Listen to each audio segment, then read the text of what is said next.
Понякога най-красивите моменти не са в дестинацията, а в самия път.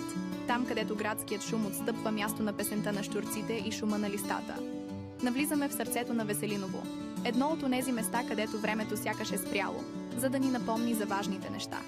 Уютни дворове, познати улици и онова специфично усещане за дом, което само провинцията може да даде. Дишайте дълбоко и се насладете на пътуването. България е красива в своите малки детайли.